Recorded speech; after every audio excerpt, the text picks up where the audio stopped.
Yo, what's up mga kaping no? So karon natin tagaan pagtagad mga kaping no ha. Ako lang ipahibaw nito ng mga ako lang ipahibaw ni mga kaping no nga. Dili wala ko naging ingon nga kanang maayo na kaayo ta aning ingon ani. Ang ako mga kaping gusto lang ko maka-share sa katong mga bago pa bitaw nagtukod og sounds, mga ginagmay nga mga sounds parehas ko bago pa ko aning music industry.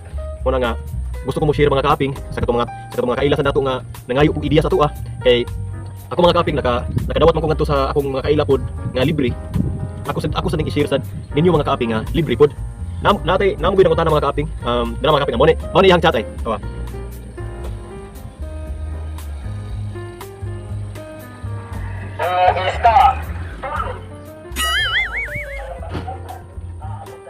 Oh, mo na mga kaping. Mo ni ang chat mga kaping kwan.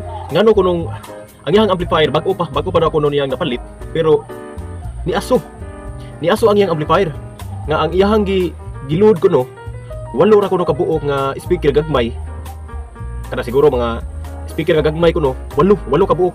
Imagine ha, walo ka speaker giload niya sa amplifier niya. Wa ko kabaw kung unsa ning amplifier. Wala pa siya gi-mention kung unsa AV735 ba or 502 ba or unsa pa na diha. Basta kay ang giload kuno niya sa iyang usa ka amplifier walo kabuok nga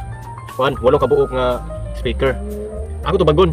Siguro maong niaso ang imong amplifier boss. Overload siya boss. Kay ang minimum mong sa kuan base lang sa akong na tun-an, ang minimum sa amplifier is kada channel niya 4 ohms. Oh, ang kanang 8 ohms ang kaya ra gid sa imong amplifier boss is upat ra gyud. Upat katag 8 ohms. 8 ohms. So upat katag 8 ohms. Kaning duha imo ni siyang iparallel. So mahimo na ning 4 ohms. So mo na ang imong i-load dapat sa imong amplifier sa Picas channel 4 ohms, sa Picas pod channel 4 ohms. Kung i-load nimo tong upat, siguro 8 man ka speaker mo ha. So upat ka speaker sa channel, sa usa ka channel nya upat sad ka speaker sa usa ka channel. So wala na siya na haom sa imong amplifier boss. Kay ang counting ato nahimo na to siyang 2 ohms. Kaya ang upat giparallel mo upat nahimo na siyang 2 ohms boss. 4 ohms, 4 ohms. Gi-parallel pa gid mo, nahimo na siyang 2 ohms. Ya wala sa takabalo kung katong mga speaker nimo nga gagmay o diin to gikan nimo siguro sa component to nimo nakuha. Naarbay mga speaker sa component boss nga 4 ohms. Ang usa lang ka speaker ha, 4 ohms na ang nakabutang diha. Mo na batayanan kaayo sa mga speaker tanawag gina kung pilay ohms luyo para makabalo ka. Siya boss, ang akong tubag sa imong pangutan na overload siya boss maong ni aso siya. Ana boss. So mo na siya boss, likayan na jud ato ang overload.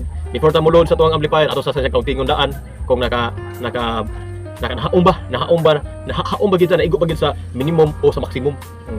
Kaya ang amplifier mo gud boss na mabasa nimo sa luyo na 8 ohms na 4 ohms diha. Basta ang pinakakuan niya 4 ohms gid ang iyang pinaka kuan niya. Yang load niya way 2 ohms sa kabutang niya way 2 ohms sa kanang labi na integrated nga amplifier. Doon na mga power amplifier nga mo load og 2 ohms. Pero mostly sa mga integrated mga 4 ohms gid na siya boss. 4 ohms, 8 ohms. So daghang salamat. So I hope nga nakita ka boss. God bless.